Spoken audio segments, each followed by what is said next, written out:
일요일날 첫째 날 예배에 오신 여러분을 환영합니다. 때를 따라 새로운 힘을 주시고 새로운 그림과 비전을 주신 하나님께 감사를 드립니다. 우리가 지난주에 23장, 24장을 좀 살펴봤는데요. 출애굽기를 살펴보고 있는 중인데 19장부터 시내산 언약 10가지 말씀들, 42개의 판결물들, 그리고 우상 숭배 금지, 예배, 참된 예배에 대한 권면들을 계속 반복해서 살펴보았고, 전체적인 언약을 하고 나서 24장에 드디어 언약의 체결이 일어나죠. 그래서 이것을 언약의 책에다가 문자를 기록하죠.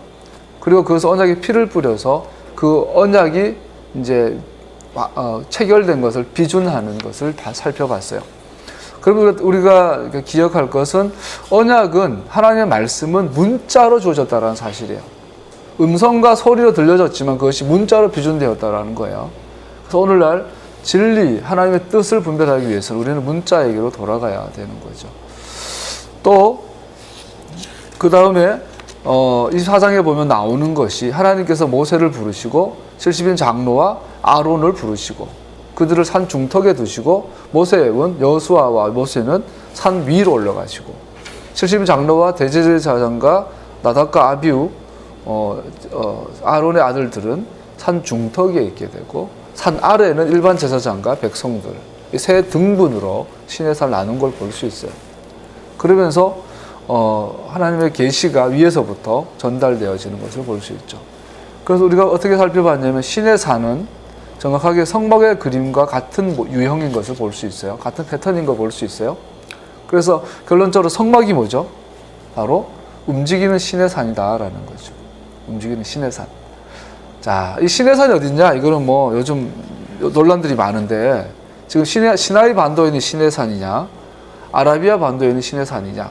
저는 개인적으로 사우디아라비아 서북 방향에 있는 라오즈산, 그 산이 시내산이라고 저는 생각해요. 책을 읽어보니까 인정이 되더라고요. 그러나 이제 역사적으로 캐톨릭이 또 그랬다 그러는데, 시내사이 반도. 어쨌든 시내산인 성막의 오리지널 형태가 되고, 이 시내산이 움직이는 거예요. 시내산이. 대구 비산동 가면은 산이 움직였다는 전설이 있어요. 산이 움직이고.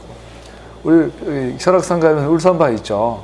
울산에 있는 산이, 저 금강산에 가다가 어떤 일인지 그 설악산에서 이제 주저앉았는 울산 아줌마가 앉았는데 그 울산 바위가 되죠. 그 산이 움직였다는 전설들이 많은데 시내산이 움직이는 거예요. 그래서 시내산이 움직이면 성막, 그 시내산이 움직여서 정착을 하면 그게 시온산, 성전이 되는 거예요. 그래서 우리는 시내산이, 이게 왜 중요하냐면, 고린도전서 6장 19절에 보면, 여러분의 몸은 여러분 안에 계신 성령의 성전이라는 것을 알지 못합니까? 여러분은 성령을 하나님으로부터 받아서 모시고 있습니다. 여러분은 여러분 자신의 것이 아닙니다. 사도 바울, 우리의 몸이 성전이래요. 성전은 시온산에 정착한 시내산이에요. 성전 전의 단계가 성막이죠. 이 성막은 움직이는 시내산이에요. 그렇다면 우리의 몸의 오리지널의 형태는 뭐죠? 우리가 시내산이라는 거예요. 이것을 풀면 풀수록 놀라운 신비들이 많이 있어요. 그래서 주님께서 하나님의 나라가 여기 있다 저기 있다 하지 마라. 이미 너희 안에 와 있다라는 거예요. 회개하라, 천국이 가까이 온다. 카로브, 가까이 오다가 너무 가까워서 붙어버린 정도를 가까워오다는 뜻이에요. 라고 그러죠. 그러면 하나님의 나라가 이미 너희 안에 와 있다라는 거예요. 예수님의 첫 설교가. 그 하나님의 나라에 대한 이 땅에 나오는 가시적인 형태가 바로 시내산의 모습인 걸 볼 수 있어요. 그래서 하늘이 땅에 내려온 장소가 시내산이에요. 거기에서 이루어진 것이 결혼의 언약이에요. 이 언약이 우리 안에서 이루어지는 거죠. 우리 안에서. 그래서 여러분과 나는 움직이는 시내산이에요. 무슨 말이냐면, 예수 믿는 모든 예수님의 제자, 예수와의 제자들은 시내산 언약 멤버로 부름받은 거예요. 예수 믿는다는 것은 언약 멤버가 된다는 이야기죠. 어제 우리가 토라 포션에서 나시린의 법에 대해서 배웠어요. 나시린에 대한 서원에 대해서 공부하다가 사도들의 성서, 소위 신약 성서, 1세기 교회에도 나시린 서약이 있었느냐, 더군다나 성전이 무너진 상태에도 나시린 사역이 있습니다. 아니면 이스라엘 약속의 땅, 그 예루살렘을 벗어난 약속의 땅을 벗어나서도 나시린의 서약은 효력이 있는가 살펴봤어요. 모든 부분에서 예스예요. 사도 바울은 고린도 지역에 있으면서 자신을 나시린 사역한 것을 밝히고 있고, 이방의 땅에서 예루살렘에 들어오면서 또 유대인들에게 오해받고 있는 것을 풀기 위해서 야고보와 장로들의 권면을 받아들여서 머리를 깎는 나시린 사역을 나타내는 것을 볼 수 있죠. 놀라운 사실은 예수님이 돌아가시고 예수님의 십자가를 나무에 달린 예수님의 그 보혈의 사역을 통해서 구원과 구속이 완성이 되고 주님 부활하셨고 승천하셨어요. 그러면은 상식적으로 성전은 더 이상 필요 없고 성전 제사는 폐해지고 나시린 서원도 의미 없을 텐데, 사도 바울과 야고보와 초대교회 장로들은, 목사님들은 오늘 말하면 뭘 하죠? 성전 제사를 드려라 하고 있다는 거죠. 이것은 성전 제사가 예수님으로 인하여 폐해진 것이 아니라는 걸 알 수 있어요. 우리의 선택이에요. 또한 밀레니엄 성전, 천년 왕국이 되면 에스겔 성전이 세워지면 또 제사가 진행될 거라는 것. 물론 구원과 구속의 수단으로서가 아니라 언약에 대한 교보제 역할을 하는 거죠. 교보제, 교과서처럼 이런 의미를 설명하는 역할을 하게 되는 성전 제사가 여전히 있다라는 것을 사도 바울이 인정하는 거죠. 그래서 그 초대교회 리더들이 사도 바울한테 나시린 사역을 하면서 드려야 되는 성전 제사를 드려라 했다라는 것은 성전 제사가 폐해진 것이 아니라 또한 성전 제사가 예수님의 구속을 대체하는 것이 아닌 것을 그들 스스로 증거하고 있는 것을 볼 수 있죠. 왜 이런 말을 하냐? 사도 바울이 나시린 서원을 하게 되면서 자신을 하나님께 헌신했어요. 여러분과 내가 오늘날도 하나님께 헌신하는데 하나님의 성전으로 헌신되어지는 거예요.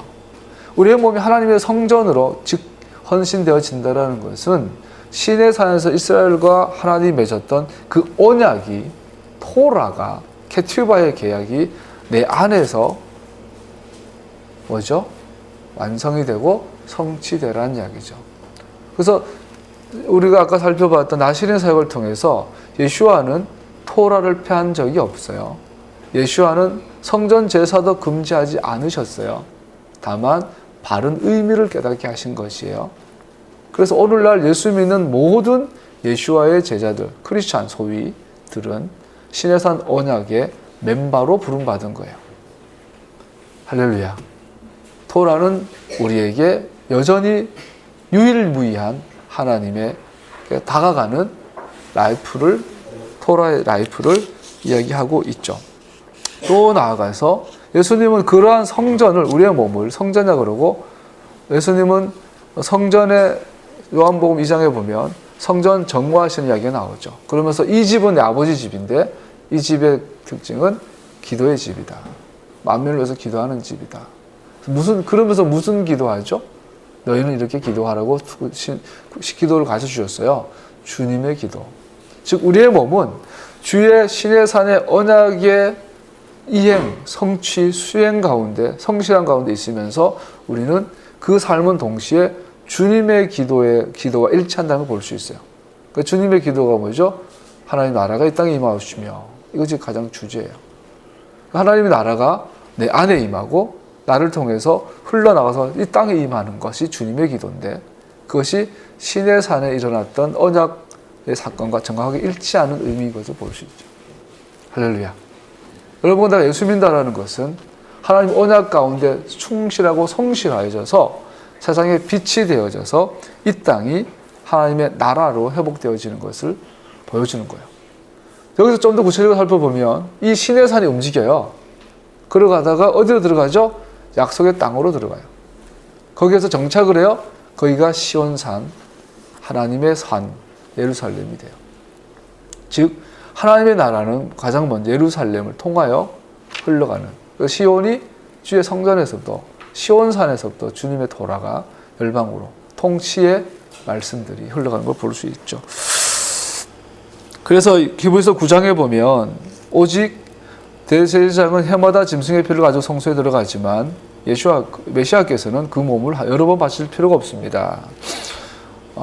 이 성막의 제사는 여러 번 드려졌지만 예수와의 피로 인해서 단 한 번의 제사로 성막이 드려진 걸 볼 수 있어요. 손님들이 들어오려고 그래가지고 다시 말합니다. 토단, 돌단, 성막, 성전, 우리의 몸으로 연결되어진 이 성전은 우리가 기억해야 될 것, 우리의 몸이 기도의 집이라면 우리의 뿌리는 신의 산입니다. 즉 신의 산 언약이 우리의 신앙의 뿌리가 됩니다. 이 신의 산 언약을 맺을 때 하나님께서는 토단을 세우라 그랬어요. 번제단이 아니에요. 성막이 없는 상태에서 신의 산 언약이 체결이 됐어요. 토단을 세운 상태에서. 토단, 돌단 그러면 떠오르는 것이 족장들의 제단이에요. 족장들은 토단이나 돌단에서 하나님을 만났고 똑같이 언약을 맺었어요. 즉 신의 산 언약은 동시에 족장들의 언약, 그것과 동일한다는 것을 보여주는 거죠. 자, 족장들의 언약의 핵심은 뭐죠? 바로 그 땅이에요. 그 땅. 그 땅에 그 백성들이 그 하나님을, 그 법을 가지고 섬기는 것을 말해요.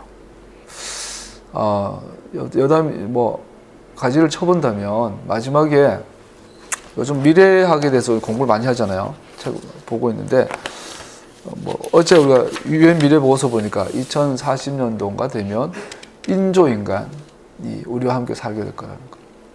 어쩌면 우리가 로봇, 사이보그 인간 아니면 나노 아니면 또 유전자 이런 걸 통해서 인간을 만들어내요.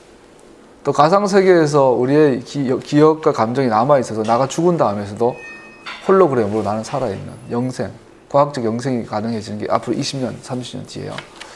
이런 세상에서 인간이란 무엇이냐, 구원이란 무엇이냐, 교회란 무엇이냐, 하나님의 나라가 무엇이냐는 아주 엄청난 변화의 교리적인, 신학적인 도전을 받게 될 거예요. 이때 마지막 때에 우리가 배교당하고 순교당하고 어쩌면 또 부흥하게 되는 기준이 뭐예요? 다들 토라라 그러겠죠. 물론 토라예요. 그런데 그것도 구체적으로 가면 이스라엘이에요. 저는 그렇게 보거든요. 왜냐하면 아까 그 땅에 대해서 신의 산과 성막과 그 땅, 신의 산이 그 땅에 들어가는 게 성막이에요.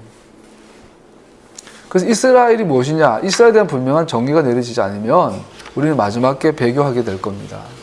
오늘날 이스라엘 위해서 기도하는 분들이 많아요. 이스라엘 전도를 위해서, 이스라엘 선교를 위해서, 유대인들 중에 도덕을 위해서 기도하는 사람들이 많아요. 그런 사람들한테 가서 당신이 이스라엘입니다 그러면 당신 미쳤어? 이럴 수 있다는 거예요. 우리가 지금 오늘날 토라를 정확하게 공부하지 않으면 토라가 열리면 뭐가 보이냐면 그 땅이 보여요. 이스라엘이 보여요. 토라를 정말 깊이 바르게 공부하면 보이는 게 이스라엘이에요. 하나님의 나라예요. 천국이에요. 그래서 앞으로 이 땅, 이 과학은 이 지구 안에 앞으로 이 변화는 앞으로 20년, 30년 안에 일어날 변화는 인류가 상상도 못했던 SF 영화에서 봤던 것이 실제가 될 거라는 거죠. 인간이 도대체 무엇인가? 인간의 몸에 사이보그 기술을 적용하면 과연 어디까지가 인간인가 하는 질문이 떠오르게 될 겁니다. 창세기에 기록되지 않은 새로운 인간이 출현할지도 모릅니다. 미래학자들이 보는 미래입니다. 30년 뒤에를 말하는 이 30년. 결국 미래는 우리가 예측하는 모습대로 현실이 될 것입니다. 그래서 이렇게 말해요.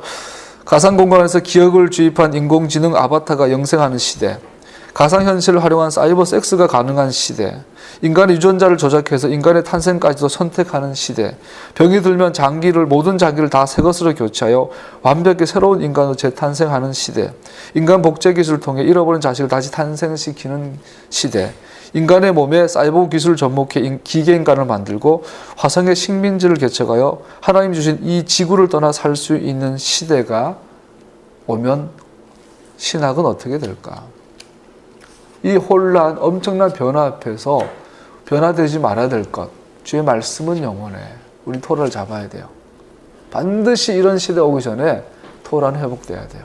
주님께서 정확하게 이 시대, 미래학자들이 2014년, 2015년을 기점으로 미국이 반격을 시작해서 세계 경제를 다시 한번 탈환하고 중국은 또 추격하고 엎치락뒤치락 하다가 유엔에서 보는 미래는 인도가 또 부상하고 이런 엄청난 변화 가운데 여러분은 어디에 서야 될까요? 우리는 토라의 기준 위에 서서 이스라엘을 봐야 돼요. 그래서 앞으로 이스라엘이 하나님의 진리의 척도가 될 겁니다.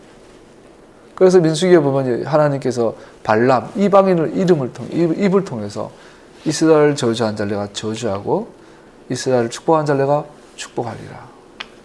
이 마지막 때 핍박과 배교의 시대에 인간의 모든 몸에 이제 베리칩이 다 장착이 되고 우리는 어디 가든지 이제 모든 정보 공유가 되고 내가 노출이 되고 정말로 요즘 좀 극단적이긴 하지만 그런 칩이 몸에 이식이 돼서 이것이 우리 신경조직을 강제적으로 이렇게 컨트롤할 수 있는 단계까지 간다면 심각한 시간이 될 수 있겠죠.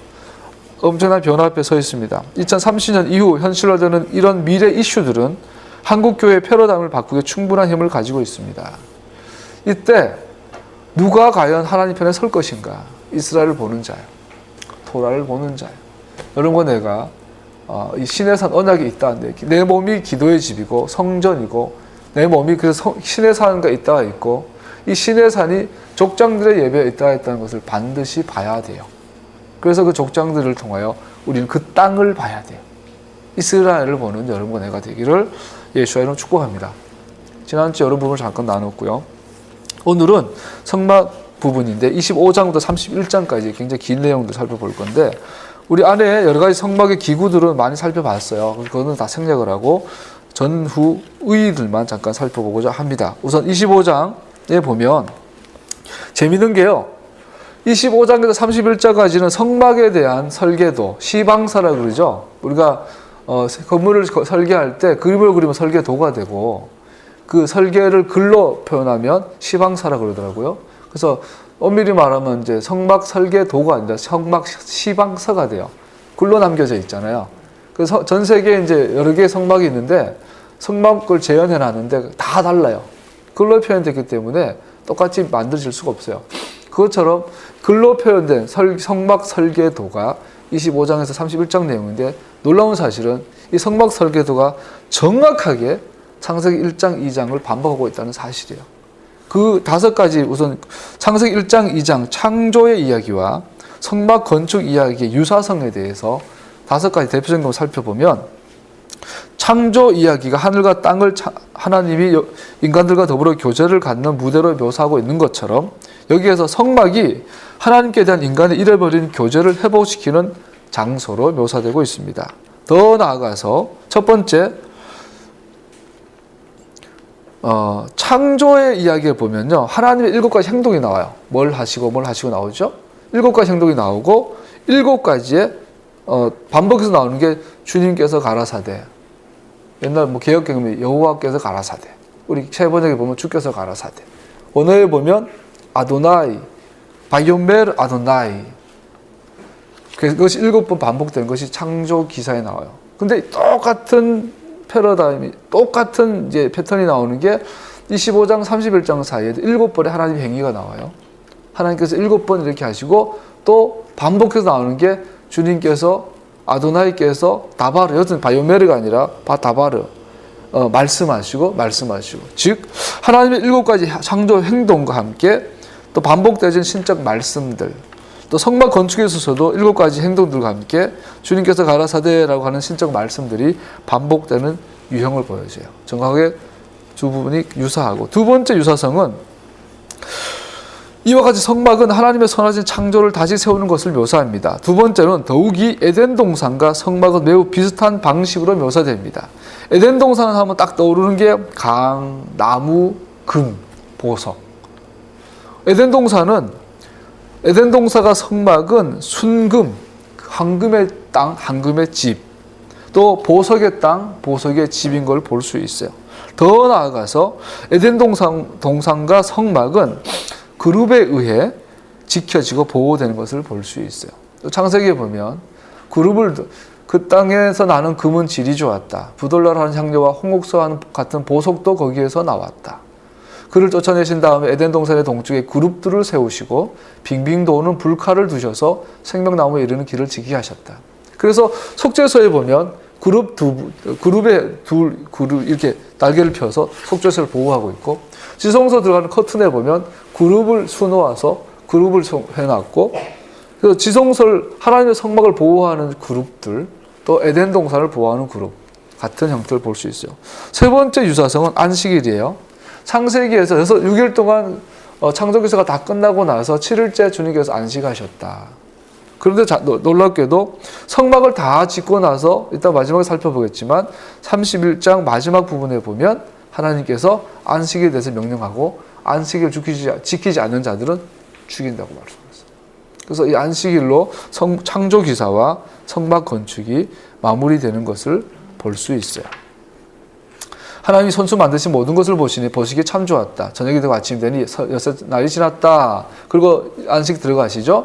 그런데 출애굽기 39장에도 보면 이스라엘 자손은 주님께서 모세에게 명하신 모든 것을 그대로 하여 이를 완수하였다. 모세 그 모든 이 부분이 아니군요. 이 부분 다른 부분이고, 예, 안식일. 네 번째 그럼 읽었던 부분인데 평가와 축복. 창조기사가 다 끝나고 나서 주님은 이렇게 말씀하세요. 그 모든 것을 보시니 하나님 보시기에 좋았다. 그리고 하나님께서 복을 주시죠. 그런데 출애굽기 39장에 보면 성막 건축이 완성되고 나서도 똑같은 일을 하세요.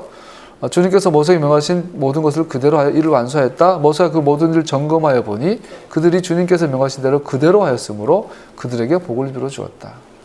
이번에는 하나님 모세의 눈을 통해서 평가하시고 그대로 된 걸 보시고 보시기에 좋았더라. 축복하였더라. 반복되는 것을 볼 수 있어요. 네 번째 유사성은 같은 패턴이 반복되고 있어요. 창세기 1장 26절 27절에 보면 알다시피 우리가 우리의 모양대로 우리 형상을 따라 사람을 만들고 다스리게 하자. 하나님이 당신의 형상대로 사람을 창조하였으니 곧 하나님의 형상대로 하나님의 패턴, 하나님 이미지대로 사람을 창조하셨다. 그들 남자 여자 창조하셨다. 출애굽기 25장에 봐도 성막을 다 짓고 나서 짓기 전에 이렇게 말씀하세요. 내가 너에게 보여주는 모든 모양과 똑같은 모양으로 성막과 거기에서 쓸 모든 기구를 만들어라. 이 모든 것을 내가 이 산에서 너에게 보여준 모양 그대로 만들도록 하여라. 할렐루야. 성막 건축에서도 창조에서도 하나님의 모양, 패턴을 따라가는 걸 볼 수 있어요. 마지막 다섯 번째로 두 이야기의 공통점 중 하나는 타락 이야기예요. 창조 기사가 다 끝나고 안식일 끝나고 나서 창세기 3장에 아담과 하와가 하나님의 명령에 불순종으로 아니면 타락하여 쫓겨나는 이야기가 나오죠. 똑같이 출애굽기 31장의 성막 건축에 대한 명령이 끝이 나고 이제 본격적으로 성막을 건축하기 전에 32장에 금송아지 사건이 일어나요.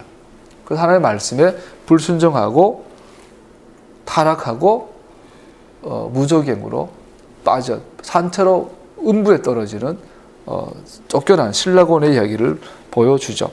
하나님의 명령에 대한 인간에 대한 불순종이 창세기 이야기와 성막 건축의 이야기의 마무리로 나온 것을 볼 수 있어요. 이것처럼 창조기사와 성막의 건축 이야기가 정확하게 같은 유형인 것을 볼 수 있어요. 이것은 무엇을 의미할까요? 성막 건축은 에덴 동산의 회복을 염두에 두고 있다는 사실을 알 수 있어요. 창조의 회복인 것을 재창조의 사건, 오해하면 돼요. 재창조라는 이야기를 창조 회복인 것을 볼 수 있어요. 두 번째, 성막이 하나님 산에서 모세에게 보여준 계획 혹은 패턴, 식양대로 지어져야 했다는 사실은 여러 가지 중요한 사실을 일깨워줍니다. 자, 성막이 창조의 회복인데 동시에 그것이 하나님이 보여준 그대로, 식양대로, 모양대로 성막이 건축되어져 했다는 사실은 우리 굉장히 중요한 것을 시사하는데, 첫 번째로 그것은 천상의 하나님의 처소, 하나님의 보호자의 모델 복사판인 것을 알 수 있습니다. 시내산에 자라게 지어진 성막은 하늘나라 하나님의 보호자, 하나님의 처소의 모델 복사판이라는 거죠.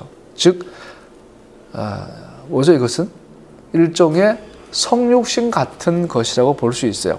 일종의 성육신 인카네이션이었던 것입니다. 오직 양식, 폼, 식양 혹은 패턴의 의미로서만 하나님은 자기 백성들 가운데 강림하고 계셨던 것입니다. 다른 말로 말하면 뭐죠? 하늘이 땅에 내려온 것입니다. 어디에? 시내산에. 성경 전체를 보면 요한계시록에 하늘이 땅에 내려오죠. 거룩한 성 예루살렘이 하늘에서 땅에 내려와요. 그래서 성경의 마지막 마무리는 뭐죠? 예수님이 그래요. 나는 알렙과 타우다. 처음과 나중이다. 다른 말로 말하면 처음은 나중이어야 해요. 다른 말로 말하면 나중은 처음의 회복이에요. 처음과 나중 같아요. 그래서 본질적으로 처음은 뭐예요? 에덴 동산은 하늘이 땅에 내려온 거예요. 하늘과 땅이 연합한. 나중은 하늘과 땅이 연합되어지는. 그러니까 이 중간은 뭐예요? 이것이 깨어지는. 쫓겨났으니까 하나님에서 depart from me, 날 떠나라. 하나님과 분리되어 있었으니까. 그래서 분리된 인간들을 하나님과 다시 연합하기 위해서 부분으로 오시는 거예요. 대표자의 원리라 하죠. 이 중에 이놈들을 내가 다 구원하기 위해서 그 중에 한 명을 선택해서 그에게 기름 부으시고 얘를 통해서 전체를 구원하는 방법. 그래서 선택하신 것이 족장들이고 선택하신 것이 이스라엘이고 이들을 통해서 천하 만민이 복을 받게 하는 거죠. 이게 구속의 여정이 돼서 구속의 완성이 하늘과 땅이 연합하는 이 이야기의 시작이 어데이션, 국가 단위로 시작되어지는 것이 바로 시내산의 언약 사건이고 그것이 가시적으로 나타난 하나님의 나라가 성막이에요. 그래서 시내산은 이 땅에 임한 하늘과 땅이 연합한 가시적인 산. 이 산이 이제는 성막으로 모양으로 움직여요. 그 성막은 이 땅에 임한 하나님의 나라. 이것이 움직여서 어디에 들어가요? 더 프라미스 랜드에 들어가서 그 거룩한 산 시온에서 딱 세워지면 성전, 하나님의 나라. 그래서 이 성전에서부터 토라가 흘러나와서 전 열방을 다스리는 나라. 이것이 예수님이 오셔서 하실 일이죠. 그 천국 복음을 땅끝까지 전해지면 내가 오겠다는. 두 번째, 식양대로 지어졌다는 것은 성막은 실질적으로, 물질적으로 또한 영적인 의미를 암시하고 있는 것을 의미합니다. 다른 말로 말하면 실질적, 피지컬한, 메테리얼한 하나님의 나라, 영적인 천상이 이 땅에 우리가 보이고 만질 수 있는 나라로 임했다라는 것. 그것이 동시에 그것이 우리 이 땅에 보이는 시내산, 보이는 만지는 시내산이 만지는 성막이 동시에 영적인 하나님의 나라에 대한 상징적 의미가 있다라는. 아까 말씀한 대로 영과 육의 연합을 이야기하고 있죠. 즉 하나님의 나라가 이 땅에 임한 사건. 예수님께서 그래요. 하나님의 나라가 여기 있다 저기 있다 하지 말아라. 이미 너희 안에 임했다. 예수님이 세례요한이 처음에 오셔서 선포한 것이 회개하라. 리펜트가 아니라 테슈바. 리턴하라. 돌아와라. 하나님의 나라가 가까웠다. 가로부했다. 하나님의 나라가 이미 너희 안에 와 있다. 그러니까 하나님의 나라로 돌아오라. 천국이 나중에 내가 죽어가면 죽어서 뭐 개인적인 죽음 해가지고 개인적인 심판 해가지고 개인적인 종말 해가지고 내가 죽으면 천국에 들어간다. 혹은 예수님 오셔서 우주적인 심판을 하시면 천국에 들어간다. 이런 전통적인 신학에서는 상상도 못하는 내용이에요. 세례요한이 예수님이 오셔서 첫 번째 하신 말씀은 이미 네 안에 천국이 있다. 천국으로 돌아와라는 이야기였어요. 회개하란 말은. 그래서 이미 하나님 나라는 이 땅에 있었어요. 그 하나님 나라가 이 땅에 가시적으로 나타나는 형태가 성막이고 그것이 나라 형태로 나타나는 것이 이스라엘이에요. 그 이스라엘은 하나님의 나라에 대한 그림이고 다른 말로 말하면 이스라엘은 천국에 대한 그림이에요. 이거 잘 이해하셔야 돼요. 아까 말한 것처럼 마지막 때는 이스라엘이 진리와 비질을 나누는 기준이 될 겁니다. 토라가 아닙니다. 토라입니다. 그러나 토라가 아닙니다. 왜? 이스라엘을 보지 못하면 토라를 바로 보지 못합니다. 굉장히 중요한 이야기죠. 우리가 요즘 최근에 이제 도랜드에 대해서 화요일마다 배우잖아요. 그래서 교회와 이스라엘의 관계, 처치, 에클레시아, 칼, 이걸 나 살펴봤어요. 예수님이 말한 내가 내 교회를 설교했을 때 그 교회는 처치가 아니에요. 칼이에요. 칼. 교회가 오순절날 다락방이 아니지만 오순절날 강림 사건 때 교회가 생겼다. 혹은 내가 이 교회를 내 반석 위에 베드로야 이 반석 위에 내 교회를 세웠다. 그때 교회가 세워졌다. 아니면 오순절날 세워졌다. 우리는 교회가 언제 시작되었냐? 토라는 간단해요. 타낙. 교회는 이미 단락에 있었다. 광야에 교회가 있었고 유대인들 안에 예수님 믿는 예수님의 보혈로 오직 믿음으로 구원받은 무리들 참 이스라엘. 이방인 가운데 예수님의 보혈의 은혜로 믿음으로 말미암아 구원받은 참 크리스찬, 참 신도, 즉 이스라엘. 참 이스라엘. 이것은 이꼴 하나님 나라, 이꼴 천국. 천국은 죽어서 가는 곳이 아니에요. 천국은 육체적이고 물리적이고 물질적인 그 땅에 하나님 나라가 하늘과 땅이 하나가 되는 것이 천국이에요. 천국은 죽어서 가는 곳이 아니라 이 땅에 이루어져요. 낙원이 죽어서 가는 곳이에요. 이 이스라엘에 대한 이야기가 내가 이스라엘인 것이 보이지 않으면 마지막 때는 배교하게 돼요. 아까 말한 것처럼 이제는 인간의 로봇을 닮은 인간을 닮은 로봇이 함께 공존해서 앞으로 15년만 지나면 로봇끼리 전쟁하는 시대가 온대요. 5년 안에, 우리나라 정책이 5년 안에 1가구 1로봇 시대라고 해요. 지금은 청소 로봇, 냉장고도 일종의 로봇이죠. 기계가 인간을 대신해 주니까. 로봇의 정의가 기계가 인간을 대신해 주는 거죠. 그럼 지금 돌아다니는 요만한 청소 로봇이에요. 나중에 이 청소 로봇이 걸어 다닐 거라는 거예요. 설거지 대신해 주고 할아버지 부축 대신해 주고 시대가 앞으로 5년 지나 도래할 거라는 거예요. 정부의 목표예요. 이제 나노 기술이 발달하면 입는 로봇, 옷인데 로봇이에요. 이 로봇을 입으면 그냥 달리기라든지 넘어져도 안 다쳐. 앞으로 자동차 회사가 보험회사들이 많이 곤란해진대요. 그런 나노 기술 발달하면 사고 났는데 안 다쳐요. 이런 일들이 실제로 될 거라는 거예요. 이제 20-30년 정도가 남았다. 길어야. 그러면서 인간론에 대한 갈등이 도대체 인간이 뭐냐는. 껍데기는 내가 아는 사람들 안에 장기는 전부 다 인공장기. 물론 죽었는데 내는 꺼내가지고 기억은 재생시키고 복제해버리고 그래야 됐을 때 구원론이에요. 이때 이스라엘에 대한 하나님 나라에 대한 반듯한 기준이 있어야만 될 줄 압니다. 성막은 천상적 의미에 대해 말하지 않고 있습니다. 그럼에도 불구하고. 그러나 그 안에 천상적인 신비가 있습니다. 사도들은 성막을 그림자로 설명하고 있습니다. 그림자. 사도들 성서에 보면 성막은 메시아 사역의 그림자. 성막의 모든 제사는 예수님을 가르치고 있다. 또 성막은 개개인의 신자를 가르치고 있다. 즉 여러분의 몸은 성전입니다.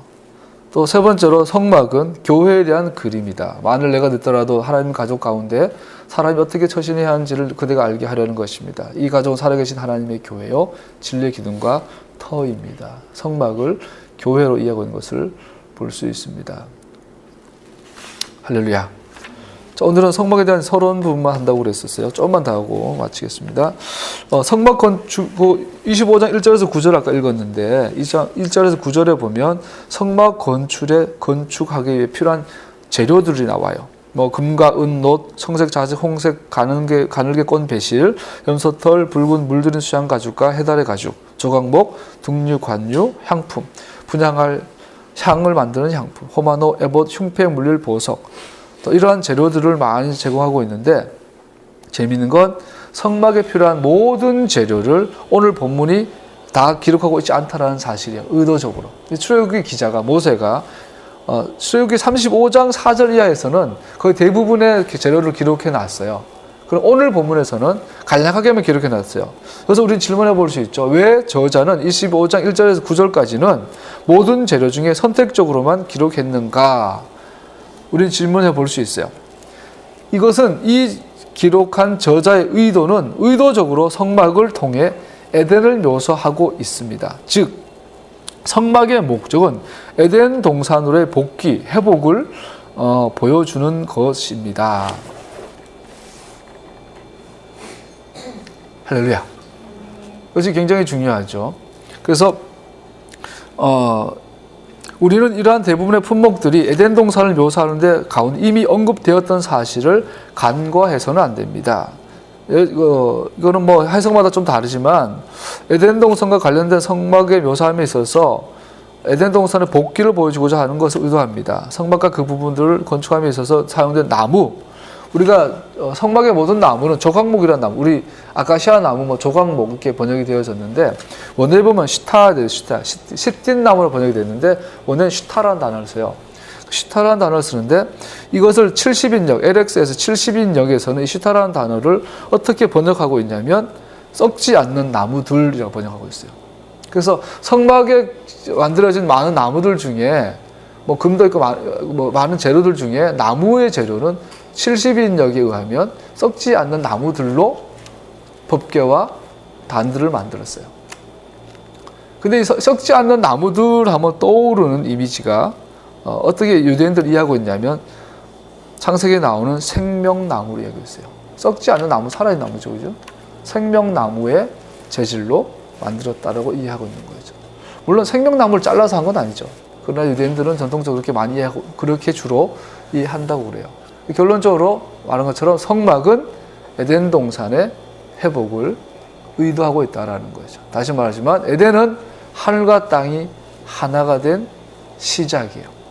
이것이 이 성막이 움직여서 어디로 가요? 더 랜드로 가요. 거기서 성전이 지어졌어요. 성전이 무너졌어요. 예수님이 그래요. 성전이 무너질 거다. 내가 성전이다 하고 니들이 성전이다. 그 땅에 하나님의 나라, 하늘과 땅이 연합한 나라가 그 땅에서 완성될 것을 말씀하신 거죠. 이 그림을 가지고 오늘날 하나님께 시내산 자락에서 성막을 보여주시고 성막을 건축하게 하시고 이제는 걸어라, 움직여라, 따라와라. 움직이는 시내산이 시온산을 향해서 가는 여정을 볼 수 있습니다. 즉 성막의 목적은 간단합니다. 이 재료들을 통하여 알 수 있는 성막의 목적은 하나님의 성소, 곧 백성들 가운데 계시는 그의 초소가 될 것입니다. 성막을 건축함에 있어서 이스라엘은 하나님께서 산에서 모세에 보여주신 계획 그대로 패턴을 따라야만 했습니다. 그래서 할렐루야. 그 성막은 하늘이 이 땅에 내려오는, 즉 하나님 자신이 이 땅에 내려오는 처소로서 목적을 갖고 있다는 거죠. 에덴의 회복은 하나님 나라가 네 안에 있다라는 것을 기억하게 합니다. 할렐루야.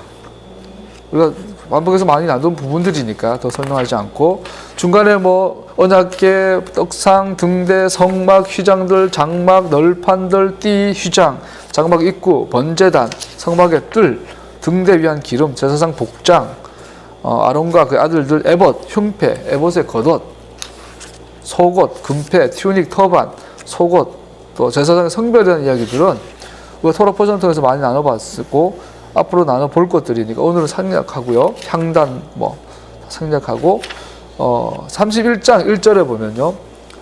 출애굽기 31장 1절에서 11절을 살펴보면 불살렐과 오홀리압에 대한 얘기가 나오죠. 이 부분만 잠깐 살피고 마치죠. 불살렐과 오홀리압이 원래 타고난 건축가였나 봐요. 당대에. 근데 그들에게 뭐가 임하냐면 하나님의 신이 임해요. 그에게 하나님 영을 채워주어 지혜와 총명과 지식과 온갖 기술을 갖추게 하였다. 자, 인간의 기술과 노력과 하나님의 신이 만나서 세워진 것이 성막이에요. 이것은 우리에게 하나님께서 자신의 창조 사역을 자신의 신을 통하여 행하셨듯이 이스라엘 역시 성막을 건축하는 일을 하나님의 신을 통하여 행하여야만 하였습니다. 창세기 1장에 보면 하나님의 신이 수면에 운행하시면서 창조 사역을 하신 것을 볼 수 있어요. 똑같이 성막도 하나님의 신이 성막을 완성하고 지어가는 걸 볼 수 있어요. 이것은 창조의 회복이 성막, 즉 에덴 회복인 것을 다시 한번 보여주는 이야기가 되죠. 하나님의 신은 창조 사역과 성막 건축의 역사였습니다. 자, 여기서 우리가 살펴볼 것은 똑같은 하나님의 영, 하나님의 신이라고 하는 임했던 두 사람의 대표적인 인물이 있어요. 한 사람은 바로 요셉이고 한 사람은 여호수아가 되죠.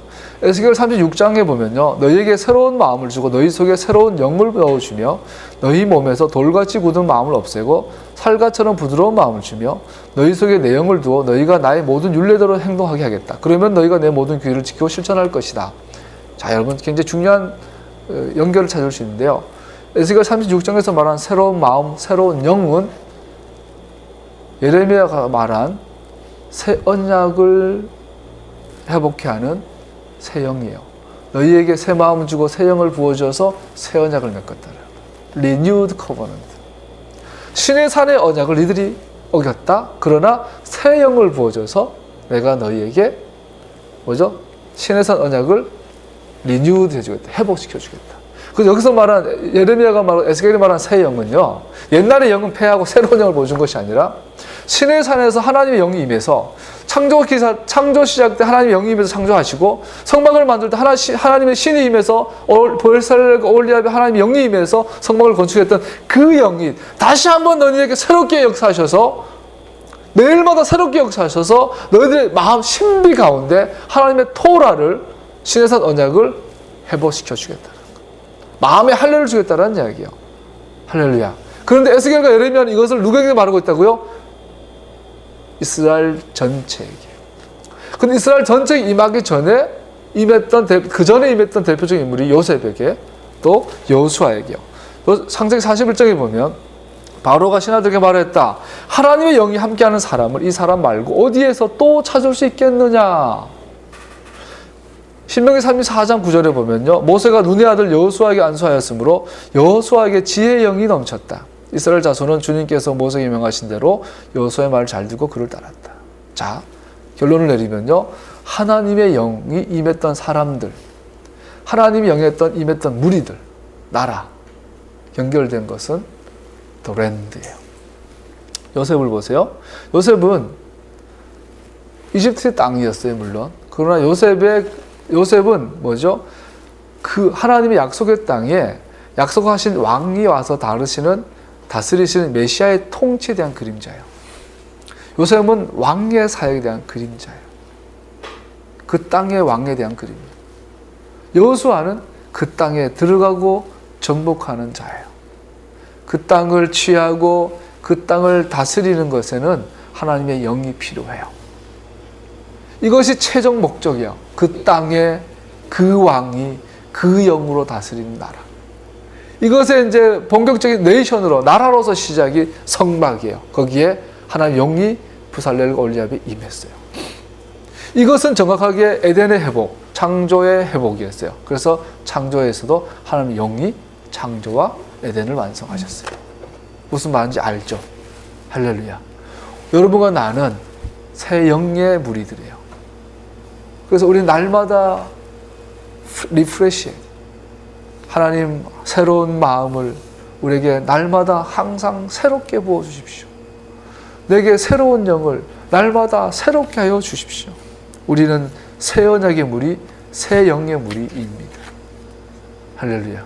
예레미야 에스겔을 보면 그 창조에 역사하셨던 하나님의 영, 하나님의 신이 성막을 지으실 때 부살렐과 올리압 개인에게 임했던 하나님의 영이, 그 땅을 다스리는 모형인 요셉에게 임했던 하나님의 신이, 그 땅을 정복했던 여호수아에게 임했던 하나님의 신이 이제는 너희들에게, 그들이 뭐예요? 이스라엘, 참 이스라엘, 신의 산의 언약의 무리들, 토라의 무리들, 메시아닉 공동체라고 있습니다.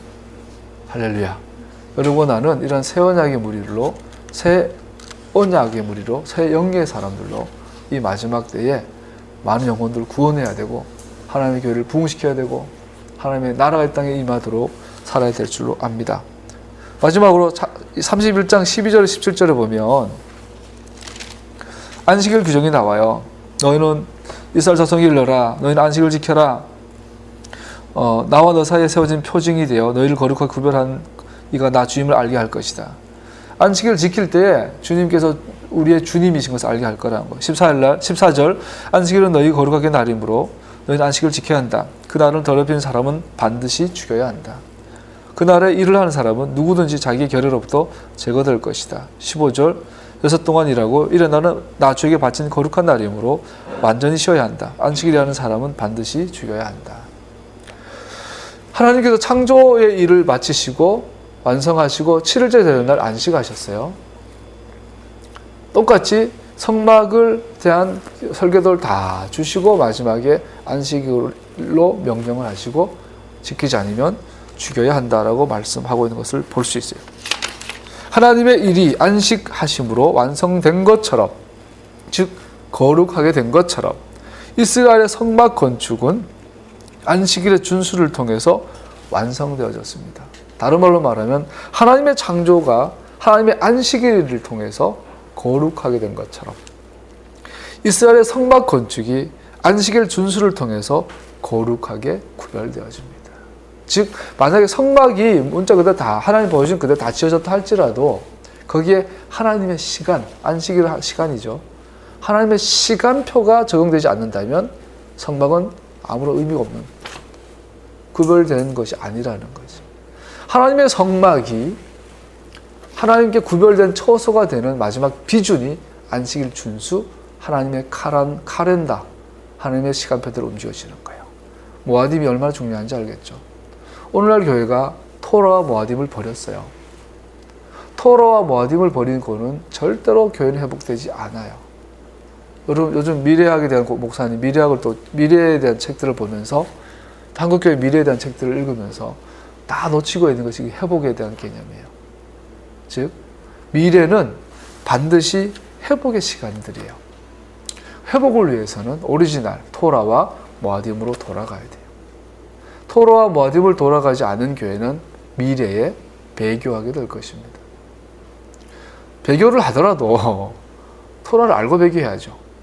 우리가 예수님 배신하더라도 오리지널을 알고 배신해야지. 지금 내가 믿고 있는 하나님의 진리가 왜곡된 진리인데 그걸 가지고 목숨 걸면 얼마나 억울하겠어요. 순교한다고 순교했는데 엉뚱한 진리를 갖고 순교한 거야. 그럴 수도 있지 않겠나요? 그냥 이왕 순교할 거, 이왕 배교할 거 진리를 알고 해야 될 줄 압니다. 우리 토라 앞에서 모아딤 앞에서 토라와 모아딤 회복될 때야만 하나님의 성막이 하나님의 처소인 것처럼 오늘날 토라와 모아딤이 절기가 회복될 때만 여러분과 나는 진정한 기도의 집으로 성전으로 하나님의 교회로 회복될 줄로 믿습니다. 할렐루야. 그들의 사역은 또한 그것이 안식일의 표적에 의해 성별됐기 때문에 거룩했던 것입니다. 이와 같이 광야에서의 성막 건축은 모든 이스라엘의 사역의 패러다임인 것입니다. 모범인 것입니다. 안식일을 표적으로 떼어놓음으로써 그들의 사역 전체는 거룩한 일로 하나님께 구별되어졌습니다. 할렐루야. 오늘 말씀을 생각하면서 기도하겠습니다.